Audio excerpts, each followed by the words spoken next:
Assalamualaikum warahmatullahi wabarakatuh. Nama saya Nazila Zulfasal Sabila. Saya dari kelas X Akuntansi 3. Di sini saya akan mempresentasikan tugas dari ekonomi bisnis. Yang pertama yaitu peran badan usaha di Indonesia. Di negara-negara berkembang, umumnya kehadiran badan-badan usaha negara tidak dapat dihindari, manakala sektor usaha swasta dapat berfungsi banyak. Hal ini disebabkan karena situasi penelitian swasta masih lemah, sedangkan di lain pihak pemerintah berkewajiban untuk menjadi perintis dan pengembang sektor perekonomian negara secara keseluruhan. Di negara-negara yang menganut sistem perekonomian bebas, usaha swasta memang diberi kebebasan untuk mengusahakan segala main sektor usaha, baik di bidang industri, bidang usaha dari yang besar hingga yang sifatnya kecil. Perkembangan BUMN di Indonesia dan peranannya dalam pembangunan perekonomian negara khususnya pada sektor-sektor yang dianggap penting seperti digariskan dalam Undang-Undang 45. Untuk mencapai uraian tersebut digambarkan pula dasar hukum dan maksud pembentukan BUMN, sehingga terlibat berbagai macam BUMN dengan berbagai fungsi dan peranannya dalam menjalankan misi yang dibebankan negara terhadap peranan BUMS dan koperasi dalam perekonomian Indonesia.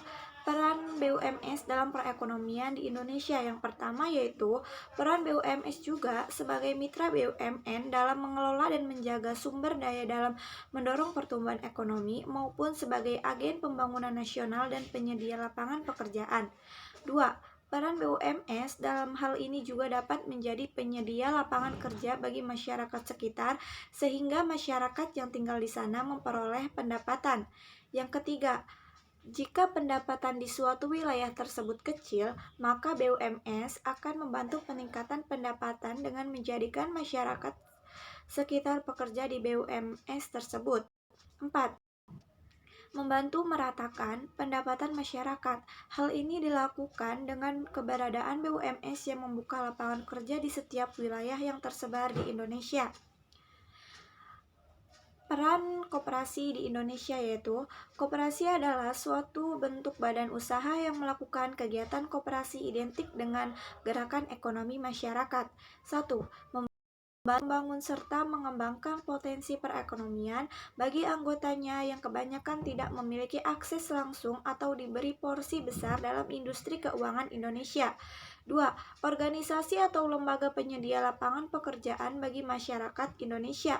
3. Identik dengan perekonomian rakyat sehingga berperan aktif untuk mempertinggi kualitas perekonomian rakyat kecil serta pelaku usaha seperti UMKM, kecil menengah. Selanjutnya yaitu hubungan BUMS dan koperasi dengan BUMN dalam perekonomian di Indonesia. Pasal 3 Undang-Undang Dasar 1945 menyatakan bahwa pembangunan ekonomi nasional dilakukan oleh 3 pelaku utama. Di ekonomi disebut 3 pilar perekonomian Indonesia. Pembangunan perekonomian negara Indonesia bertumpu kepada 3 pelaku ekonomi tersebut, dan dalam pelaksanaannya setiap pelaku memiliki peran dan fungsi yang berbeda satu sama lain. Pada prinsipnya, BUMN dan BUMD memiliki tugas dan peran yaitu menyediakan barang dan jasa yang tidak dapat disediakan oleh swasta dan juga menyediakan layanan untuk memenuhi kebutuhan masyarakat. Selain itu, BUMN dan BUMS juga memiliki peran penting yaitu memberikan lapangan pekerjaan bagi masyarakat untuk mengurangi tingkat pengangguran dan memberikan lapangan pekerjaan bagi masyarakat untuk mempercepat pertumbuhan ekonomi secara nasional. BUMS memiliki tugas dan peran yang tidak kalah penting yaitu sebagai partner kerja pemerintah dalam memenuhi kebutuhan masyarakat. Peran BUMS antara lain adalah membantu pemerintah dalam mengelola dan mengusahakan kegiatan ekonomi yang tidak ditangani pemerintah. Koperasi adalah organisasi yang dalam kegiatannya berlandaskan pada undang-undang koperasi dalam sistem kekeluargaan pada anggotanya. Sebagai salah satu pilar dalam perekonomian nasional, koperasi memiliki tugas dan peran yang sangat penting, yaitu memperkokoh perekonomian masyarakat sebagai dasar kekuatan dan ketahanan keekonomian nasional. Terima kasih. Wassalamualaikum warahmatullahi wabarakatuh.